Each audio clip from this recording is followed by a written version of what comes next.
NDA का महामंथन, आज विपक्ष का चिंतन।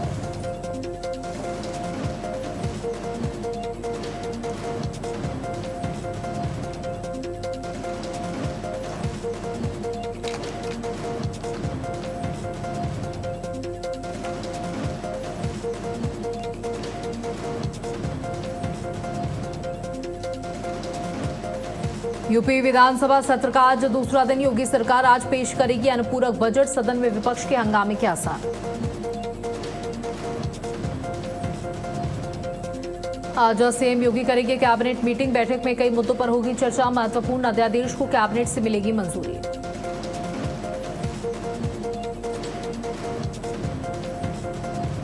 T20 पेट्रोल पर आम आदमी पार्टी का विरोध मार्च। आज प्रधानमंत्री आवास केजरीवाल का विरोध मार्च। आपके कई नेता होंगे शामिल।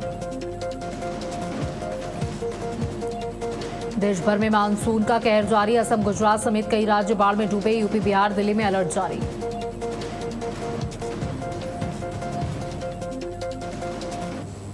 नमस्कार, आप देख रहे हैं भारत अपडेट। मैं हूं आपके साथ सौम्या अवस्थी। देश भर में हो रही झमाझम बारिश। मौसम विभाग ने अलर्ट जारी कर दिया है। दिल्ली एनसीआर में भारी बारिश का अलर्ट जारी किया गया है। यूपी समेत कई राज्यों में बारिश का अलर्ट जारी किया गया है। उत्तराखंड में भारी बारिश से लैंडस्लाइड, तेज हवाओं और बारिश से मौसम का मिजाज बदल चुका है। भारी बारिश से कई इलाकों में जलभराव की स्थिति है। कई राज्यों में आज भारी बारिश का अलर्ट जारी किया गया है। तो मौसम विभाग ने जारी किया बारिश का अलर्ट। दिल्ली एनसीआर में भारी बारिश का अलर्ट जारी किया गया है। तो ये बड़ी खबर आपको दे दें, जहां पर उत्तराखंड अगर आप जाने का सोच रहे हैं तो पहले मौसम का हाल जानते हुए, मौसम का मिजाज जानते हुए, स्थितियों को परखते हुए ही पहाड़ों का रुख करें। बात अगर असम या गुजरात जैसे राज्यों की करें तो वहां बाढ़ से हालात बहुत खराब है। 80 से ज्यादा लोगों की मौत हो चुकी है असम के अंदर और अभी भी स्थितियां सामान्य नहीं हो पाई हैं। जल भराव के चलते जनजीवन अस्त व्यस्त हो चुका है। किसानों की जमीन जलमग्न हो चुकी है। लोगों की गाड़ियां, घर पूरी तरीके से तबाह हो चुके हैं और मेजॉरिटी में असम में ऐसे जिले हैं जो प्रभावित हैं। उत्तराखंड में भारी बारिश से लैंडस्लाइड हो रही है। रास्ते प्रभावित हो रहे हैं। बड़े बड़े बोल्डर्स नीचे आ रहे हैं, जिसकी वजह से लोगों को समस्याओं का सामना करना पड़ रहा है। लोगों की दिनचर्या जो है वो पूरी तरीके से खराब हो चुकी है। आवाजाही बाधित हो चुकी है। तो देखिए, बारिश प्रकृति का वो तोहफा है जो सूखी धरती को नई जिंदगी देता है, खेतों में हरियाली लाता है और लोगों के चेहरों पर उम्मीद की मुस्कान। लेकिन जब यही बारिश अपना रौद्र रूप दिखाती है तो यही बूंदें मुसीबत बन जाती हैं। कई नदियां उफान पर आ जाती हैं तो कहीं सड़कें पानी में डूब जाती हैं। कहीं घरों में पानी भर जाता है तो कहीं लोगों की रोजमर्रा की जिंदगी थम जाती है। इस वक्त देश के कई हिस्सों में मौसम का अलग अलग मिजाज देखने को मिल रहा है। कहीं बारिश राहत लेकर आई है तो कहीं यही बारिश आफत बनकर बरस रही है। आफत की बारिश की इस पर एक रिपोर्ट देखिए।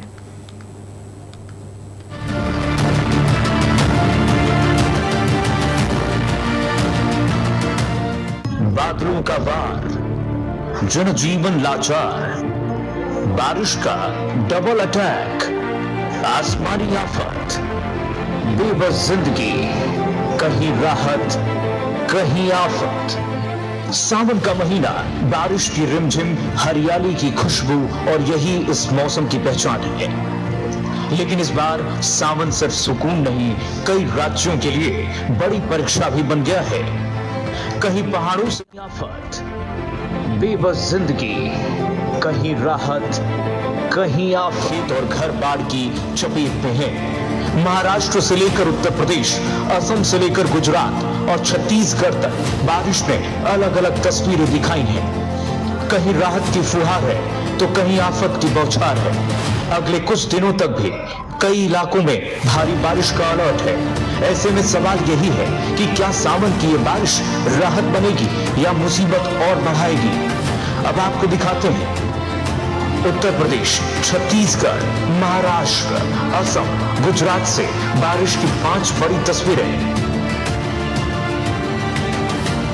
उत्तराखंड के पहाड़ों में लगातार हो रही बारिश से हालात चुनौतीपूर्ण बने हुए हैं। कई जिलों में भूस्खलन और सड़कें बंद होने की घटनाएं सामने आ रही हैं। चारधाम यात्रा पर भी मौसम का असर दिखाई दे रहा है, तो शासन और राहत एजेंसियां लगातार हालात पर नजर बनाए हुए हैं। मौसम विभाग ने लोगों से सतर्क रहने की अपील की है।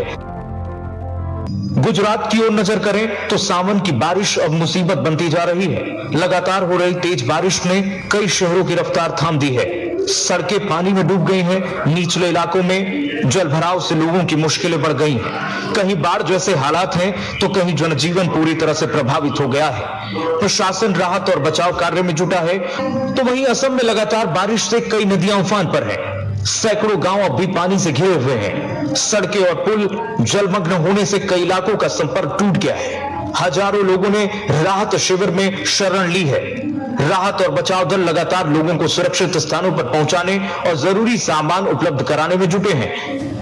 प्रशासन हालात पर लगातार नजर बनाए हुए है, लेकिन मौसम विभाग की चेतावनी के बीच लोगों की चिंता अब भी बरकरार है। अब बात करते हैं बुलडोजर बाबा के राज्य उत्तर प्रदेश की, जहां बारिश का असर कई इलाकों में देखने को मिल रहा है। लगातार हो रही तेज बारिश से कई जिलों में जलभराव की स्थिति बन गई है। नदियों का जलस्तर बढ़ने से निचले इलाकों में रहने वाले लोगों की मुश्किलें भी बढ़ गई हैं। कई जगह यातायात प्रभावित हुआ है। प्रशासन अलर्ट मोड पर है और संवेदनशील इलाकों पर लगातार नजर रखी जा रही है। राहत और बचाव के लिए टीमें तैयार की गई हैं। वहीं मौसम विभाग ने आने वाले दिनों में भी बारिश को लेकर सतर्क रहने की सलाह दी है। फिलहाल बारिश की तस्वीरें यही बता रही हैं कि मौसम का मिजाज बदल रहा है। ऐसे में जरूरत है तैयारी की, सतर्कता की और सहयोग की, क्योंकि कुदरत के सामने इंसान को हमेशा सजग रहना पड़ता है। बारिश का दौर अभी थमा नहीं है। कई राज्यों में चुनौतियां बरकरार हैं। प्रशासन अलर्ट पर है और राहत बचाव अभियान जारी है। उम्मीद है कि जल्दी हालात सामान्य हो जाएंगे, लेकिन तब तक जरूरी है सावधानी बरतना, क्योंकि सुरक्षा से बढ़कर कुछ नहीं है। Bureau report, Bharat update.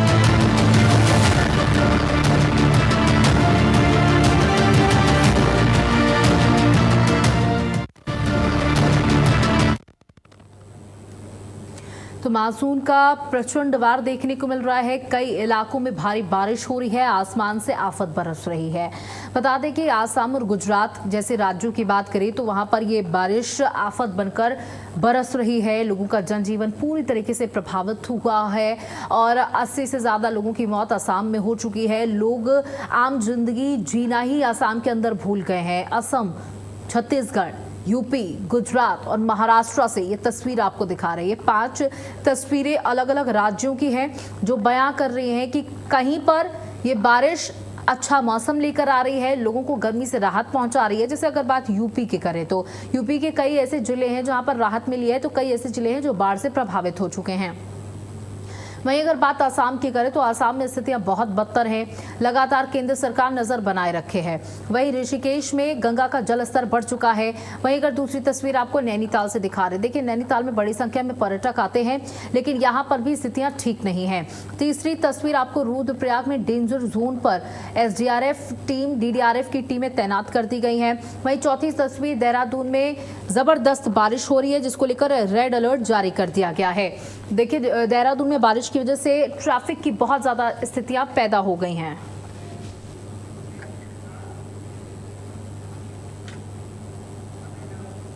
और हमारे साथ स्मिता, जितेंद्र और अभिनव हमारे सहयोगी अलग अलग जगह से जुड़ चुके हैं, जानकारी देंगे मौसम को लेकर। स्मिता, सबसे पहले मैं आपके पास आना चाहूंगी। देखिए कुछ तस्वीरें भी हमने दिखाई जहां पर जो बारिश है वो आफत बनकर टूट रही है। देहरादून की अगर बात करें तो लगातार बारिश हो रही है, रेड अलर्ट जारी है और ट्रैफिक को लेकर बहुत ज्यादा समस्या देहरादून में पैदा हो रही है। और जैसे जैसे पहाड़ की तरफ बढ़ेंगे वैसे वैसे स्थितियां खराब होती चली जा रही हैं।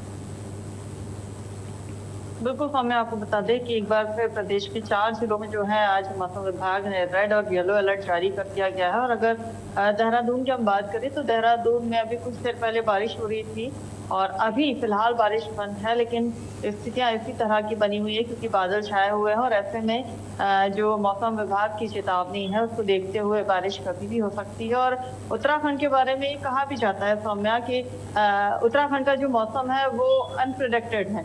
यहाँ पर आप मौसम का अंदाजा नहीं लगा सकते हैं। कभी भी तेज बारिश या कभी भी तेज धूप यहाँ पर देखने को मिलती है और ये अमूमन यही स्थितियाँ होती हैं। लेकिन इस वक्त की बात करें तो मौसम जो है वो खुशनुमा बना हुआ। हालांकि पहाड़ों पर ये जो मौसम है वो लोगों को डराने वाला जरूर बना हुआ है क्योंकि लगातार वहाँ भूस्खलन की स्थितियाँ बनी हुई हैं। हालांकि देहरादून में फिलहाल बारिश जो है वो फिर से शुरू होगी। आपको बता दूं मैं इस समय फिर से जो बौछारें हैं वो शुरू हो गई हैं। लेकिन यातायात की आपने बात की तो हाँ, यातायात जरूर बारिश में एकदम से जो है वो प्रॉब्लम क्रिएट करता है, परेशानियां खड़ी करता है। लेकिन ऐसी स्थितियों से निपटने के लिए भी यातायात विभाग ने अपनी पूरी तैयारियां की हुई हैं। लोगों को यही कहा जा रहा है कि अगर जरूरी ना हो तो वो घरों से बाहर ना निकले, मौसम को देखते हुए अपने काम को करें।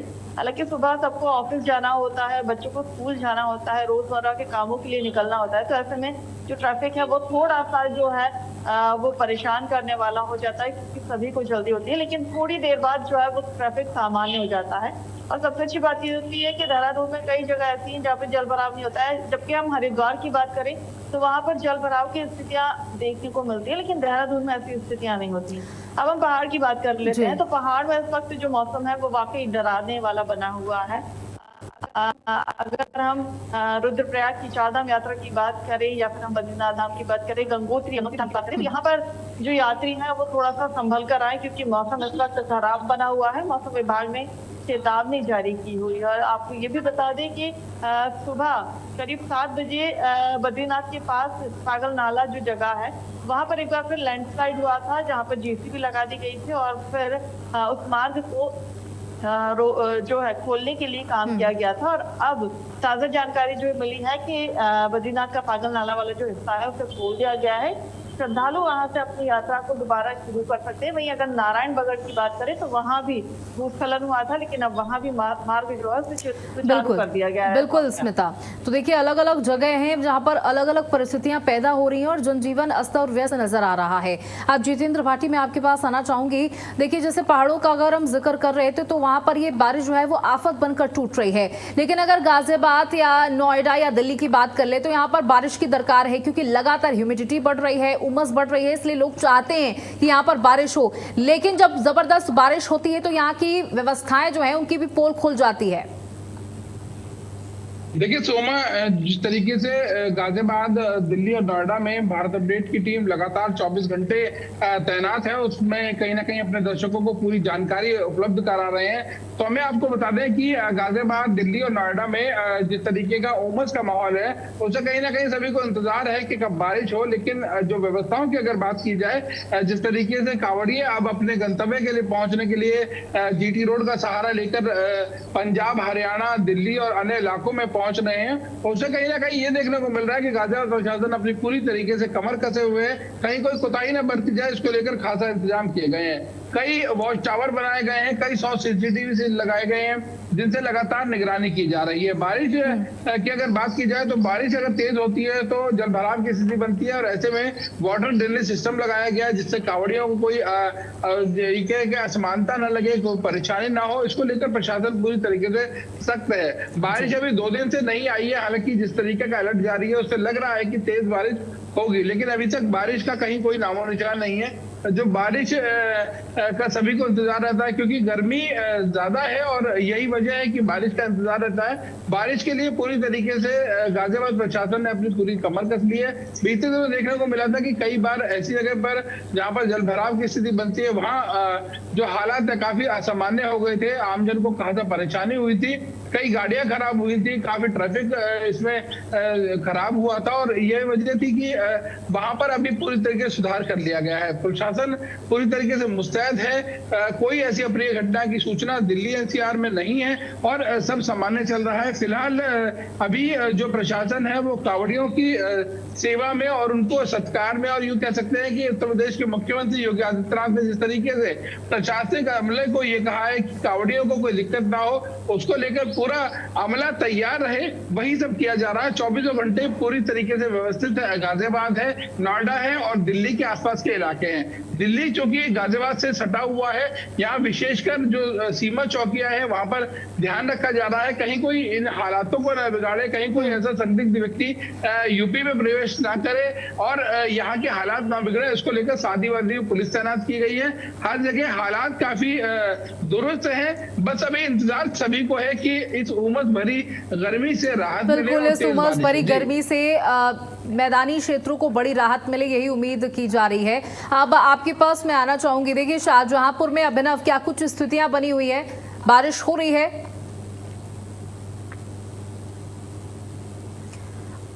अभिनव अनम्यूट कर लें। ये सौम्या जी, ये शाहजहांपुर जिला जो है, जो हिमालय की तलहटी में बसा हुआ है, इसके बॉर्डर का इलाका जिला पीलीभीत लगता है। तो यहाँ स्थितियाँ हैं कि पहाड़ों पर जो बारिश हो रही है, आफत बनी हुई है, वो पहाड़ से पानी जो है मैदान की तरफ आता है। और शाहजहांपुर जो है चूँकि 3 नदियों से घिरा हुआ है, यहाँ से गंगा भी होकर गुजरती है और ये गंगा का जो रूट है तहसील जलालाबाद और शमशाबाद रोड बोला जाता है। इस रूट पर ये मार्ग जो है कांवड़ियों का मार्ग है और यहाँ से छोटा काशी के लिए कांवड़िए होकर गुजरते हैं। जिला प्रशासन ने कल हाई अलर्ट भी दिया है। ये मार्ग 2 जगह से टूट चुका है और आपको बताते चलें कि पिछले हफ्ते में जो बारिश हुई है उसने यहाँ पर जितनी भी व्यवस्थाएं जिला प्रशासन ने की थी, सड़कें कई जगह से कट चुकी हैं और यहाँ की जो फसलें हैं, वो धान की जो फसल इस समय धान और गन्ने की फसल है, वो लमसम डूबने के कगार पे है। और चूंकि प्रशासन इस समय कावड़ का रूट है, ये यहाँ से शाहजहांपुर से होकर से छोटा काशी के लिए कावड़ी यहाँ से गुजरते हैं। प्रशासन के लिए विषय चिंताजनक है क्योंकि लगातार जो बारिश पहाड़ों पर हो रही है उसका पानी यहाँ पानी से यहाँ की नदियों का लगातार जलस्तर बढ़ रहा है। जलस्तर बढ़ने से जो लोग नदियों के किनारे रह रहे थे उनको हाई प्रशासन ने कह दिया आप सुरक्षित स्थानों पर चले जाएं और जो सीमा चौकियां बनाई उनको भी हाई अलर्ट पे रखा गया है। और लगातार लास्ट ईयर NH-24 जो था पूर्ण तरीके से जब नानकबत्ता डैम जो कि उत्तराखंड के नानकबत्ता में स्थित है उससे जब गंगा में पानी छोड़ा गया तो ये शाहजहांपुर जिला लगभग जलमग्न हो गया था।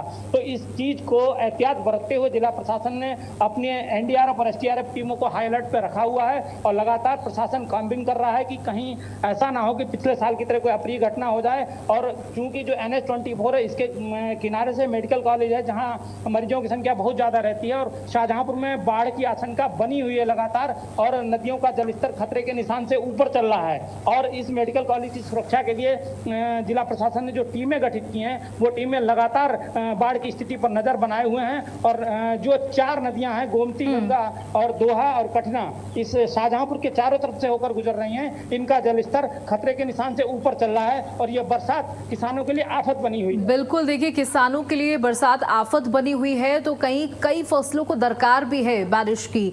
स्मिता, वापस आपके पास लौटूंगी।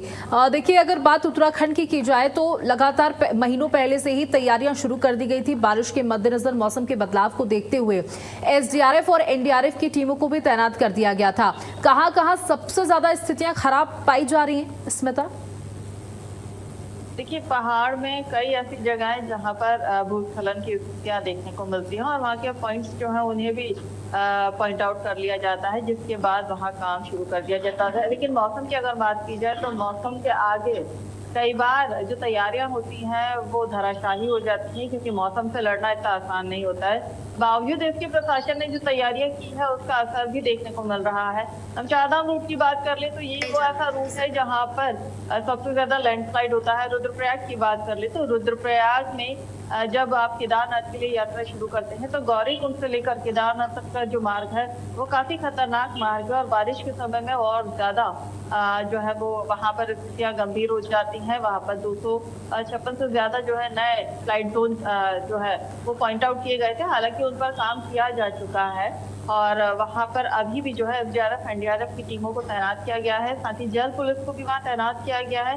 तो स्थानीय पुलिस जो है वो वहाँ पर तैनात है। CCTV कैमरों से लगातार मॉनिटरिंग की जा रही है। आपदा विभाग जो है वो 24 घंटे अलर्ट मोड पर है। किसी भी अधिकारी को ये साफ निर्देश दिए गए हैं कि वो अपना इलाका ना छोड़े, वो अपना जिला ना छोड़े। अगर ऐसी स्थितियां होती हैं तो उसके खिलाफ कार्यवाही होगी। ये साफ आदेश जो है वो मुख्यमंत्री के हैं। इसके अलावा अगर हम बात करें तो पिथौरागढ़ ऐसी जगह है, आदि कैलाश जाने वाला मार्ग जो काफी खतरनाक मार्ग है जहाँ पर भूस्खलन काफी स्थिति में देखा जाता है। तो अगर हम बात करें तो पहाड़ों पर कई ऐसी जगह हैं सौम्या जहाँ पर भूस्खलन की स्थितियां बनी होती है क्योंकि यहाँ के पहाड़ जो है वो कमजोर हैं और तेज बारिश जब आती है तो पहाड़ों के लिए वो आफत बन जाती है, जिसका असर भी हमने देखा है कि तेज बारिश के कारण जो है भूस्खलन हो जाता है और लोगों को काफी परेशानियां होती है। हालांकि अच्छी बात यह है कि अभी तक किसी भी तरह की जनहानि की कोई खबर नहीं आई है सौम्या जी। हाँ बिल्कुल, देखिए ये बहुत अच्छी बात है कि कोई जनहानि की खबर सामने नहीं आई है।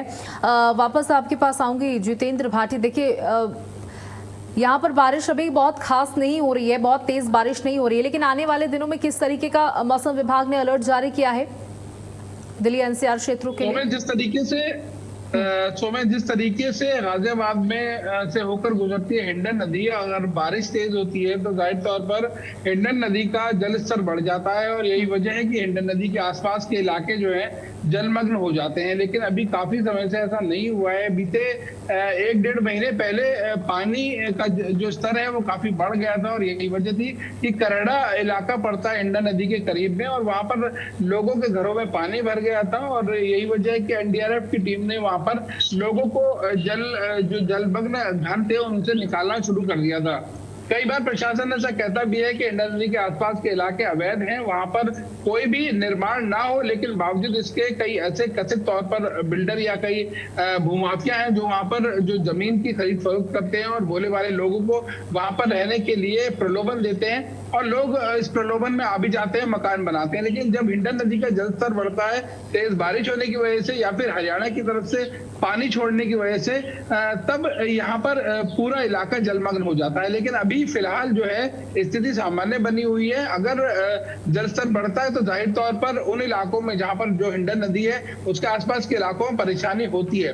गाजियाबाद में कई ऐसे इलाके हैं जिनको पूरी तरीके से यूं कह सकते हैं कि निर्माण के नाम पर उनको पूरी तरीके से ये कह दिया है कि यहाँ पर रहना खतरे से खाली नहीं है। प्रशासन ने मुनादी करके अखबारों के जरिए और सोशल मीडिया बिल्कुल बिल्कुल जितेंद्र, देखिए पहले से ही प्रशासन की तरफ से लोगों को अलर्ट किया जाता है कि आप ऐसी जगहों पर बिल्कुल भी ना ठहरें जो खतरे की जगह हो। अभिनव, आपके पास आना चाहूंगी क्योंकि आपने जैसे कि बताया कि स्थितियां ठीक नहीं है, नदियां अपने उफान पर है, प्रशासन की क्या कुछ तैयारियां हैं? सौम्या जी, मैं आपको बताना चाहूँगा कि ये जो जिला है ये वित्त मंत्री सुरेश खन्ना का जिला है और जेपीएस राठौर का जिला है, उनका गृहनगर भी है। इसको लेकर के लास्ट ईयर जब बाढ़ आई थी तो जिला प्रशासन को काफ़ी दुश्वारियों का सामना करना पड़ा था, और कई नदियों के पुल जो हैं नगर के बिल्कुल सटे हुए इलाकों में बने हुए हैं जो काफ़ी निचले स्तर के थे, जिनको लेकर पानी लगातार ऊपर बह रहा था। तो दोनों मंत्रियों के हस्तक्षेप के बाद अब स्थितियाँ, जिला प्रशासन बिल्कुल हाई अलर्ट पर है। उन पुलों को तोड़कर ऊंचा कर दिया गया है, और बहरहाल अभी पिछले हफ्ते जो बारिश हुई थी उससे स्थितियां अब एक हफ्ते के बीच में सामान्य हो गई हैं। लेकिन अक्सर जो लोग जो हैं डूब के इलाकों में अपने घर बना लेते हैं इस लालच में कि कॉलोनी काटने वाले लोग जो हैं सस्ते रेट से अपने प्लॉट्स देते हैं, तो उन लोगों को जिला प्रशासन ने पहले भी इंडिकेट किया है कि आप अपने घरों को खाली करके सुरक्षित स्थानों पर चले जाएं, वरना आपकी कोई भी मदद करने में जिला प्रशासन सक्षम नहीं होगा। हालांकि जिला प्रशासन ने अपनी चौकियां बनाई हुई हैं, जो चौकियां लगातार नदियों के जलस्तर को वॉच कर रही हैं, और क्या नाम एनडीआरएफ और एसडीआरएफ की टीमें लगातार चारों नदियों को देख रही हैं, और देख करके ही वो अपनी सुरक्षा की तैयारियां कर रही हैं। और नगर में शाहजहांपुर जिले की बात करें तो कई प्रकार की नावें भी यहाँ एनडीआरएफ एसडीआरएफ ने अरेंज की हैं, ताकि आने वाले समय में जब भी नानक मत्ता डैम से पानी बढ़े और नदियों का जलस्तर बढ़े और डूब के इलाकों में रहने वाले लोगों के जीवन को कोई संकट खड़ा हो, तो ये टीमें अपनी पूरी मुस्तैदी के साथ उनकी मदद कर सकें। और जिला प्रशासन लगातार बाढ़ के स्तर पर नजर बनाए हुए हैं। बिल्कुल, बहुत बहुत शुक्रिया आप तीनों का ही हमारे साथ जुड़ने के लिए, तमाम जानकारियां साझा करने के लिए। तो देखिए लगातार अलग अलग जिलों में, अलग अलग राज्यों में कहीं पर बारिश आफत बनकर टूट रही है, तो कहीं पर बारिश की दरकार है, कहीं फसलों को खराब कर रही है, तो कई फसलों को बारिश की जरूरत भी है। इसी के साथ इतना ही, नमस्कार।